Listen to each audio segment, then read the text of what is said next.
नमस्कार। आज मु आलू स्टफ्ड शिमला लंका बनैबी। तापाई मु 3टा शिमला लंका धोईकी नहीं तार ऊपर मुंडी एमती काटिकी ता भितर जो मंजी देखंतु सब बाहर करनबा। एमती भावे 3टा लंका काटिकी बाहर करनबा। ता मुंडी फिंगिबानी ताकू आलू स्टफिंग देला परे ता मुंडी तापरे लगेइबा।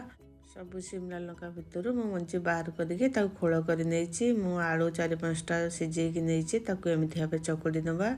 स्टफिंग मसला तैयारी करिया। पैन गोटे चामच तेल देदेबा। से गोटे पियाज दबा। पियाज गोल्डन ब्राउन कलर हो गलानी। अदा रसुण पेस्ट गोटे चामच, हलदी गुंड, जीरा गुंड गोटे चामच, 1/4 चामच लंका गुंड, काश्मीर लंका गुंड गोटे चामच पकईकी भल भाव कषि नबा। से आलू दबा। तापर स्वाद अनुसार लुण पकईकी आलू रे मसला भल कषि नबा। गोटे चामच गरम मसला पकईबा। गरम मसला को आलू रे भल भाव मिसई दबा। स्टफिंग हमर तैयारी हो गला।